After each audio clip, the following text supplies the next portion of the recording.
10,000 tentera bergerak ke Madinah. Ini bukan ugutan, ini percubaan terakhir. Jika kota ini jatuh, semuanya berakhir. Tetapi apabila mereka tiba, mereka tidak disambut dengan pertempuran. Mereka disambut dengan satu halangan. Dan disitulah perang ini terhenti sebelum ia bermula. Selepas kekalahan di Badar dan kegagalan di Uhud, Quraisy sedar satu perkara, Madinah tidak boleh dijatuhkan dengan serangan kecil. Maka mereka tidak datang bersendirian. Mereka mengumpulkan kabilah-kabilah Arab, membentuk satu pakatan besar. Hampir 10,000 orang bergerak bersama ke arah Madinah. Bukan untuk merompak, bukan untuk mengugut, tetapi untuk menghapuskan sebuah kota dalam satu pengepungan terakhir. Di Madinah, ancaman itu bukan rahsia. Angka musuh diketahui, arah serangan dijangka. Masalahnya satu, berperang secara terbuka mustahil dilakukan. Tentera Islam terlalu sedikit. Kota ini terbuka dari arah utara. Tiada tembok, tiada benteng semula jadi. Dalam keadaan terdesak itu, satu perbincangan dibuat. Bukan tentang cara menyerang, tetapi tentang cara untuk tidak berperang. Dan disitulah, satu cadangan yang tidak pernah digunakan di tanah Arab mula dipertimbangkan. Keputusan itu dibuat dengan segera. Masa tidak memihak kepada Madinah.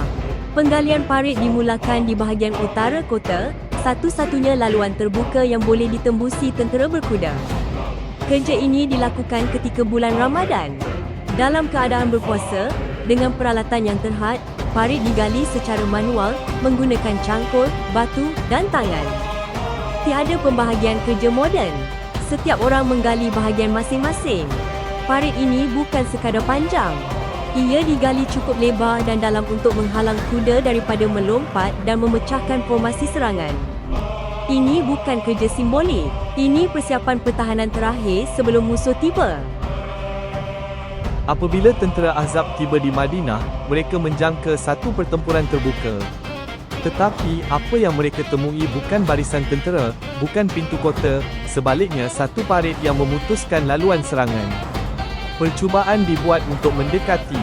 Tentera berkuda berhenti di tebing. The risk is too great. Tell the men we halt here. We will not advance today. Parit itu terlalu lebar untuk dilompat dan terlalu dalam untuk dilalui tanpa memecahkan formasi. Tiada serangan besar berlaku. Tiada pertempuran terbuka tercetus. Pakatan yang datang untuk kemenangan pantas ini terperangkap dalam satu pengepungan yang tidak mereka rancang. Selepas kegagalan menembusi parit, perang itu tidak terus berakhir. Tentera Ahzab masih berada di luar Madinah. Mereka tidak menyerang, tetapi juga belum berundur sepenuhnya. Keadaan menjadi sunyi, seolah-olah semua pihak sedang menunggu sesuatu yang tidak pasti. Hakikatnya, Pakatan Ahzab bukan satu pasukan tunggal. Ia terdiri daripada beberapa kabilah yang disatukan oleh kepentingan sementara. Apabila serangan pantas gagal, perbezaan kepentingan ini mula terselah. Setiap pihak mula memikirkan risiko masing-masing dan bertanya, siapa yang akan menanggung akibat jika keadaan menjadi buruk. Dalam keadaan inilah, seorang lelaki dari kalangan mereka mula bergerak secara senyap. Nuaim bin Mas'ud, seorang pemimpin kabilah yang berada dalam Pakatan Ahzab sendiri. Tanpa pengetahuan pakatan tersebut, beliau telah memeluk Islam secara rahsia. Nuaim tidak membawa senjata dan tidak mengetuai tentera.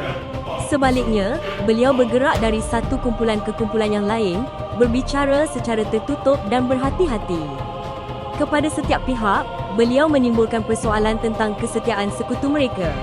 Siapa yang benar-benar akan bertahan jika perang ini berlarutan, dan siapa yang akan berundur terlebih dahulu untuk menyelamatkan diri. Sedikit demi sedikit, keyakinan dalam pakatan itu mula runtuh. Tiada pertempuran besar berlaku, dan tiada arahan jelas dikeluarkan. Namun, keraguan telah pun mengambil tempat kepercayaan. Parit telah menghentikan pergerakan tentera, dan keraguan inilah yang akhirnya memecahkan Pakatan Ahzab dari dalam. Ketika Pakatan Ahzab mula kehilangan kesatuan, keadaan di luar Madinah semakin memburuk.